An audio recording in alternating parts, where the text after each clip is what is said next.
दरअसल पूरा मामला थाना कोसी क्षेत्र के अंतर्गत साई कृपा अपार्टमेंट का है, जहां की रहने वाली एक महिला ने बताया कि उसकी शादी लगभग 13 वर्ष पूर्व वर्तमान में यूथ कांग्रेस के प्रदेश उपाध्यक्ष केपी सिंह के साथ हुई थी, जिसके 12 साल की एक बेटी भी है।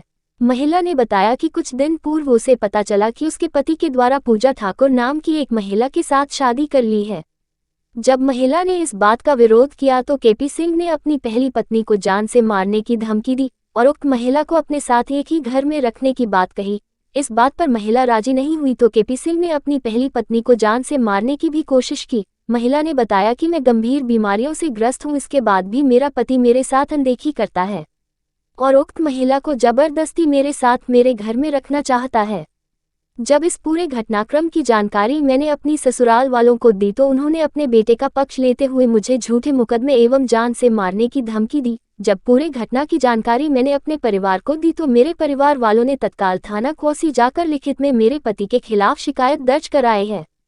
वहीं थाना पुलिस ने कार्रवाई का आश्वासन दिया है। क्या मामला रहा है आपका? मैं अपनी बेटी की शिकायत दर्ज कराने के लिए थाना कारसी आई हूँ, क्योंकि मेरी बेटी के साथ मारने का, पीटने का, धमकियाँ देने का, और मेरे जो दामाद हैं उन्होंने दूसरी शादी करी है और वो लड़की जो है दूसरी, जिसका नाम है पूजा ठाकुर, वो भी वो फ़ोन पे धमकियाँ देती है कि मैं तुम्हें जान से मार दूँगी और तुम यहाँ से चली जाओ, निकल जाओ। और उसमें क्या कहते हैं, मेरी बेटी को अंदर कमरे में ले जाके भी मारते पीटते हैं। क्या नाम है आपके दामाद का? मेरे दामाद का नाम है कृष्ण प्रताप सिंह, केपी सिंह। क्या करते हो? वो कांग्रेस के हैं और क्या कहते हैं, प्रॉपर्टी डीलिंग का काम करते हैं। कहाँ रहते हो? वो स्वर्ण जयंती नगर में रहते हैं, साई कृपा अपार्टमेंट, फ्लैट नंबर 406 में। उनकी क्या दूसरी शादी हो रखी है? उन्होंने दूसरी शादी कर रखी है और वो भी गुप्त करी थी, ना कि बता के। जब वो पकड़े गए लेमन ट्री में, जब हम लोगों ने पकड़ लिया, झूठ बोलते थे कि मैं ऐसो के साथ हूँ, मेरा साइट पे वर्क चल रहा है, काम चल रहा है, और वो लगातार बेटी से झूठ बोलते थे और दिन रात घर में नहीं आते थे। जब एक दिन क्या कहते हैं, उनकी छोटी बेटी हमारे नीचे आई तो वो कहने लगी कि मामा पापा तो रात दिन घर ही नहीं आते हैं।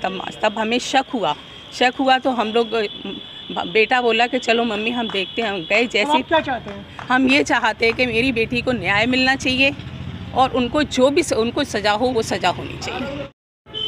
क्या नाम है आपका? किस कारण से आप थाने आए हैं? भैया मेरा नाम कृतिका है और मेरे पति जो कांग्रेस के ये प्रदेश के उपाध्यक्ष हैं, उनका नाम है कुंवर कृष्ण प्रताप सिंह जी। उन्होंने गैर कानूनी तरीके से एक तो शादी कर ली, दूसरी मेरी शादी को 13 साल हो गए, मेरी बेटी है 12 साल की, और फिर भी उन्होंने दूसरी शादी करी। और वो आपको जानकारी थी शादी की? नहीं, मुझे कोई भी जानकारी नहीं थी। ये शादी कब की उन्होंने ऐसा बोला कि मैंने शादी 29 जनवरी को करी है, इसी साल 29 जनवरी को शादी करी है उन्होंने। और वो यहाँ पर जब लेमन ट्री में थे तब वो पकड़े गए हैं, तब उन्होंने ये घर आके ये बताया है कि ऐसे ऐसे मैंने दूसरी शादी कर ली है। तो आपसे डाइवोर्स वगैरह कुछ नहीं हुआ? नहीं, मेरे से कुछ भी नहीं हुआ है भैया। आपकी रजामंदी थी? आपकी कभी रजामंदी ली उन्होंने? मेरी क्यों भैया, मेरी रजामंदी कैसे ले सकते हैं वो? उन्होंने कभी बताया ही नहीं मुझको कि कैसा है। अब घर आते हैं तो क्या कुछ आपको प्रताड़ित करने वाली स्थिति? जी बिल्कुल, बहुत मेंटली टॉर्चर करते हैं वो, बहुत ज़्यादा। मुझे वो एक तो बार बार प्रेशराइज़ करते हैं कि तुम उसे अलीगढ़ आने दो, और वो अलीगढ़ आएगी, अलीगढ़ यहाँ पर रहेगी। वो अंदर कमरे में जाके मुझे मारते हैं और बहुत ज़्यादा, बहुत मेंटली। मेरे को ब्रेन हैमरेज भी हुआ था 2022 में नवंबर में। इन सब के चक्कर में मेरे को जब पता चला था ये किसी से रात में फ़ोन पे बात करते हैं, मेरे को ब्रेन हैमरेज हुआ था। मेरी ब्रेन हैमरेज की सर्जरी हुई है देहरादून में, 3 सर्जरी हुई हैं मेरे। अब तो मैं यहाँ अलीगढ़ में ही हूँ। आप क्या चाहती हैं इस पूरे मामले में? भैया इंसाफ दी, मैं इंसाफ चाहती हूँ। मुझे एक तो बताया नहीं, आपने शादी कर ली, उसके बाद आप मेंटली टॉर्चर कर रहे हो। आपको पता है कि मैं ब्रेन हैमरेज इतनी बड़ी सर्जरी से आई हूँ, मैं तो ऐसे ही मर जाऊँगी। आप मुझे रोज़ टॉर्चर करते रहो, बदतमीज़ी करते रहो, मैं तो ऐसे ही मर जाऊँगी। क्या कहना है उनकी माँ का या पिता का? उनकी माँ, उनके पेरेंट्स ने मुझे पहले ये बोला कि चिंता मत करो, हम कभी एक्सेप्ट नहीं करेंगे इसे, तुम ही हमारे लिए सब कुछ रहोगी। अब क्या कहना है उनका?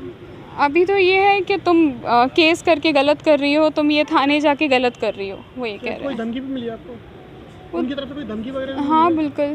क्या धमकी मिली है? वो ये कह रहे हैं कि गलत कर रही हो तुम। और भाई से बात हुई तो उन्होंने सीखे तुम इनका खर्चा उठा लोगे, तुम इन्हें रख लोगे, वो ऐसे कर रहे हैं, ये तुम लोग गलत कर रहे हो जो कर रहे हो, और जो तुम हम पे कितना भी जो भी होगा हम कर लेंगे, तुम्हें हम झूठे केस में तुम लोगों को भी ले लेंगे, वो तो साफ ये कह रहे हैं। झूठे केस में फंसाने की धमकी दे रहे हैं वो। जी।